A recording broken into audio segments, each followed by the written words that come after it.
Hello everyone. So let's start with a topic named as variation of g.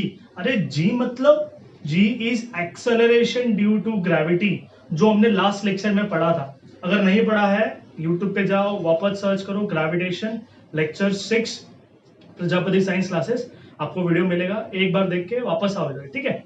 सो अब हमने उधर किया क्या था, हमने बोला था, हमने पहले से अभी नया नया चैप्टर में पढ़ा है what is F, my gravitational force, that is equal to G M, mass of एक ऑब्जेक्ट का ले लिया दूसरे ऑब्जेक्ट का अपॉन आर स्क्वायर, ये हमने पढ़ा है.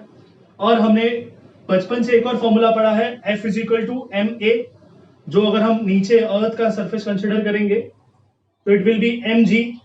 दोनों को इक्वेट किया था, hence we get M G, दोनों फोर्स है ना, I can equate them. mg is equal to g m upon r square. ये क्या है, मास ऑफ द ऑब्जेक्ट. ये क्या है, ग्रेविटी ऑफ द अर्थ, है ना. 9.8 हम यूज करते हैं. And this is what, this is my gravitational constant, that is 6.673 into 10⁻11 newton metre square per KG square. इसको आप 6.7 भी ले सकते हो, 6.67 भी ले सकते हो. ये क्या है, मास ऑफ द प्लैनेट. ये क्या है, मास ऑफ द ऑब्जेक्ट. दो है ना, ये ऑब्जेक्ट और ये प्लैनेट था. और ये क्या है, डिस्टेंस बिटवीन देम, जिसको हमने बोला था डिस्टेंस बहुत कम है as compare to the radius of the earth, hence उसको हमने आर ले लिया था. हेंस ये मास ऑफ ऑब्जेक्ट, ये मास ऑफ ऑब्जेक्ट सेम है ना. हेंस जी बचा, जी कितना बचेगा, acceleration due to gravity, that is G M upon R square. मतलब g is my acceleration due to gravity. G बड़ा जी क्या आ जाएगा, ग्रेविटेशनल कांस्टेंट कितना है, 6.7 into 10⁻11. m क्या है, mass of the planet. r क्या है, रेडियस ऑफ द प्लैनेट. अर्थ का कंसीडर किया तो अर्थ का आएगा. वैल्यू ऑफ g मिला था हमें 9.77 मीटर पर सेकेंड स्क्वायर. याद आ रहा है. ओके, सो हम इस लेक्चर में इस g को देखेंगे और ये देखेंगे कि g कैसे कैसे वेरी करता है. हम यहाँ पे 3 केस कंसिडर करेंगे, but before going to that cases हम क्या देखेंगे कि ना, ये जी अगर, चलो ठीक है, हमें लॉजिक याद है कुछ कुछ.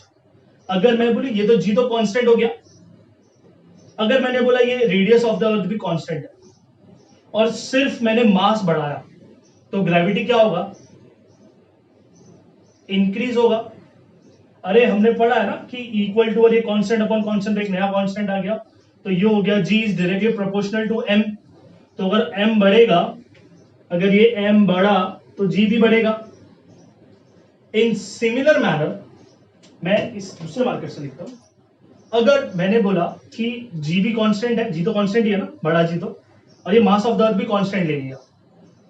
और अगर मैंने रेडियस की बात किया कि अगर सर मैंने सिर्फ रेडियस बढ़ाया तो क्या होगा, सिर्फ रेडियस बढ़ाते गया, मतलब मैं एक्चुअल में उस दो ऑब्जेक्ट और उस अर्थ का डिस्टेंस बढ़ाते गया, तो क्या होगा, अगर मैंने बोला आर इंक्रीज हो रहा है, आर इंक्रीज हो रहा है, डिनोमिनेटर इंक्रीज हो रहा है, उसका स्क्वायर और बड़ा होगा, है ना. तो डिनोमिनेटर बड़ा होगा तो वो whole ratio will be decreasing.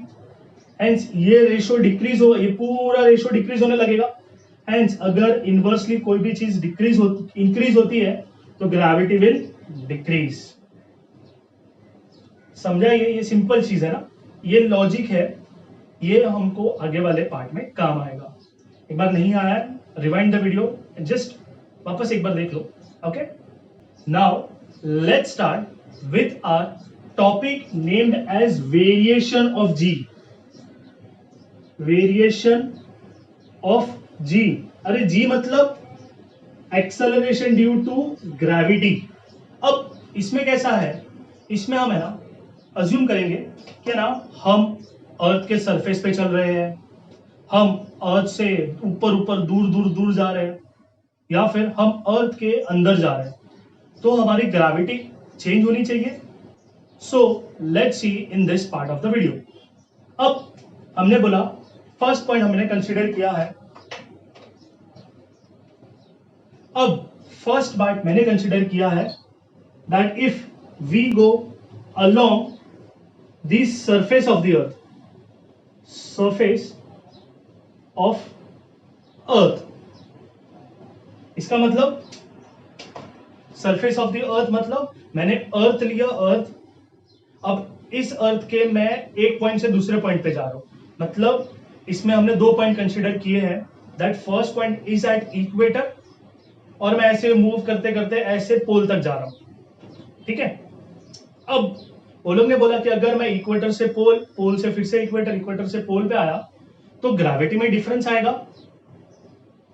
सो उसमें होता क्या है दैट हमें पता है अर्थ एक स्फेरिकल बॉडी है। अब ये जो स्फीयर है ये बहुत सालों से रोटेट हो रहा है। अब ड्यू टू इट्स रोटेशन ये क्या हो रहा है, जैसे अगर मैंने किसी चीज को बहुत ज्यादा फास्ट घुमाया तो वो थोड़ा सा साइड से थोड़ा सा बढ़ जाएगा। Hence, we can say that due to its rotation, Earth is not perfectly spherical. It is bulgy at the equator. तो यहाँ पे क्या हुआ, यहाँ पे कुछ नहीं हुआ ना। Hence, I can say it is flattened at the poles. It is bulgy at the equator and flattened at the poles. है ना? Due to which, अब क्या होगा, अगर हमने यहां से देखा कि ये पॉइंट से ये पॉइंट तक डिस्टेंस जो रहेगा उसको हम आर बोलेंगे, क्योंकि ऑब्जेक्ट तो यहाँ पे है ना। अब जब यहाँ की बात करेंगे तो ये ऑब्जेक्ट थोड़ा पास में रहेगा, मतलब ये आर ज्यादा है, ये आर कम है। अब सी, ये आर ज्यादा डिफरेंस नहीं होता, हमें पता है radius of the earth is 6400, तो यहाँ पे अगर हम थोड़ा ज्यादा बोल रहे हैं सो ये ज्यादा कितना ज्यादा होता है, that is approximately 27 kilometres, 26-27 kilometres के बीच में रहता है। बट उससे कुछ ज्यादा फर्क नहीं आता, बट फिर भी हम तो देख रहे हैं ना कि ग्रेविटी में फर्क आएगा कि नहीं आएगा। हेंस अगर हमने क्या बोला कि अगर ये डिस्टेंस इक्वेटर पे ज्यादा है, मतलब क्या ज्यादा है, आर ज्यादा है, और अगर आर ज्यादा है तो ग्रेविटी पे क्या फर्क आएगा। यस, हमने अब भी देखा था, अगर आर इंक्रीज हो रहा है तो ग्रेविटी विल डिक्रीज। हेंस यहां पे ग्रेविटी ज्यादा रहेगा कि यहां पे ज्यादा रहेगा। अब बोलेंगे सर यहां पे रेडियस कम है मतलब ग्रेविटी ज्यादा। हेंस हमने क्या बोला, the value of G is maximum at the poles, कितना रहेगा 9.832 and will be minimum at it equator, कितना रहेगा 9.78 metre per second square. Easy easy. हम लास्ट में इसके फॉलो पॉइंट्स देख लेंगे कि कैसे लिखना है हमको एग्जाम में। Let's start with the next point, that variation of ji with change with height.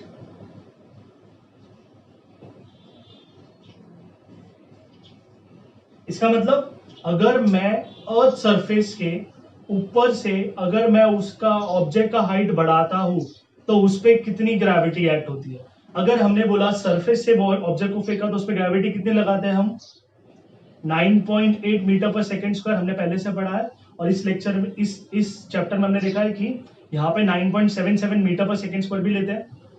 अब हमने क्या बोला कि हाइट इंक्रीज हो रहा है, किसका, उन दोनों ऑब्जेक्ट का, मतलब ये अर्थ है, ये ऑब्जेक्ट है, इसका हाइट इंक्रीज हो रहा है।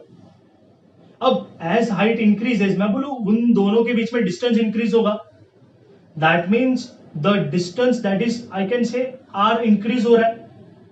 R is the radius of the earth. अरे छोटा सा हाइट बढ़ रहा है, अब ये हाइट बढ़ेगा, as height increases I can say if distance increases what happens with the gravity, yes it will decrease. मतलब अगर डिस्टेंस बढ़ेगा तो आर बढ़ेगा, and as we have seen that if R increases R square भी increase होगा। अगर are square increase होगा तो डिनोमिनेटर बढ़ेगा, अगर डिनोमिनेटर बढ़ेगा तो whole factor will be decreasing, hence G will decrease. Hence अगर हम हाइट पे जाते हैं तो हमारा वैल्यू डिक्रीज होते रहता है। वैसे ही हमारे पास एक टेबल दिया हुआ है टेक्स्ट बुक में, so let's understand the table. So as we are on the surface of the earth, height 0 है तो ग्रेविटी कितना है 9.8। वैसे ही अगर मैं थोड़े हाइट पे जाता हूं, that is the mount Everest, that is the maximum point I can reach on the earth surface. तो वहां पे भी हाइट कितना मिला मुझे 8.8, तो उस पे भी वो 8.8 प्लस 6400 में कुछ फर्क नहीं आया, तो value of G is approximate similar. Next is maximum height reached by man made balloon, मतलब वो जो बलून होता है जिसमें ऐसे आग लगती है और वो बलून ऊपर जाता है, तो हेंस उसका मैक्सिमम हाइट कितना है 36.6। वहां पे जाने के बाद भी उसका वैल्यू कितना रहा 9.77। ज्यादा डिफर आया क्या? नहीं, 9.77 है ना, अप्रोक्सीमेट करेंगे तो 9.80 आएगा ना। Next I reached height, next point is height of a typical weather satellite. अब सैटेलाइट कितने हाइट पे उड़ता है, कौन सा वेदर सैटेलाइट, जो मैं न्यूज पे बताता है ना वो वेदर सैटेलाइट होता है। Hence it is at 400 kilometre, तो हाइट वहां पे ग्रेविटी कितना डिफर हुआ 8.7। वैसे height of communication satellite is 35,007, that is actual में 35,780 किलोमीटर है, बट आपको 700 दिया यहाँ पे। हेंस 35,700 किलोमीटर पे ग्रेविटी कितना हो गया 0.0 ग्रेविटी कितना हो गया 0.225। सो इन सिमिलर मैनर अगर मैं हाइट बढ़ाता भी हूं तो ग्रेविटी धीरे धीरे धीरे धीरे कम होते जाएगा, वो कभी जीरो नहीं होगा।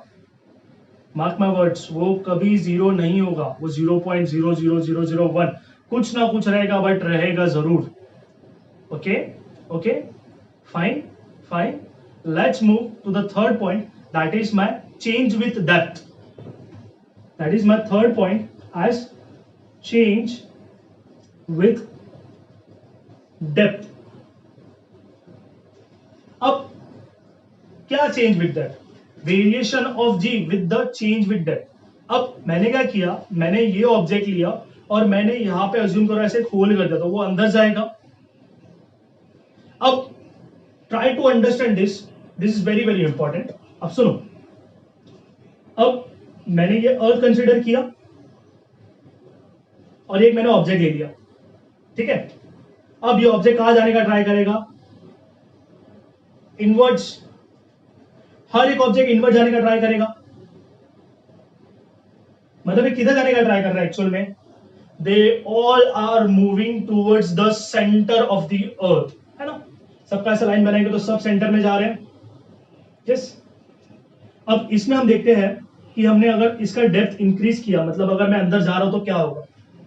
अब at the initial point I can से, इस पॉइंट और इस पूरे अर्थ को, ये पॉइंट को कौन पुल कर रहा है, आई कैन से every point on the earth surface, ये पूरा पॉइंट सब इस मॉलिक्यूल को अपने तरफ पुल कर रहे हैं, सब ऐसे पुल कर रहे हैं।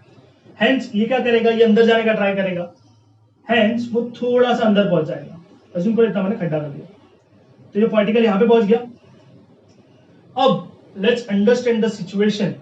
अब जब यहां पे पहुंच गया ना, तो एक यहां पे एक ऐसा एक इमेजिनरी सर्कल बनता है, एक इमेजिनरी सर्कल बनता है। और क्या बोलते हैं कि यहां से यहां तक पार्टिकल को आने के लिए इन्होंने अपना काम कर दिया, ठीक है, इन्होंने अपना काम कर दिया। हेंस नाउ कौन पुल करेगा, इस ये पार्टिकल यहां पे पहुंच गया ना, ये पार्टिकल यहां पे पहुंच गया। अब ये इस पार्टिकल को कौन पुल कर रहा है, ये जो अंदर वाला बचा ना स्फीयर, वो उसको पुल करेगा। सारे इस अंदर वाले स्फीयर के मॉलिक्यूल्स को पुल करेंगे अंदर, तो ये थोड़ा और अंदर जाएगा। अभी एक नया स्फीयर बनेगा छोटा वाला, क्यों, क्योंकि यहां से यहां तक आने के लिए ये सारों ने भी अपना काम कर दिया, इसने अपना इस पार्टिकल को अंदर पुल कर लिया। अब ऐसे करते करते करते करते वो एक पॉइंट पे पहुंचेगा जहां पे उसके पास कोई मास नहीं होगा जो उसे पुल करेगा। Eight which point, eight the centre of the अर्थ पहुंचेगा तो उसे कोई मास पुल नहीं कर पाएगा।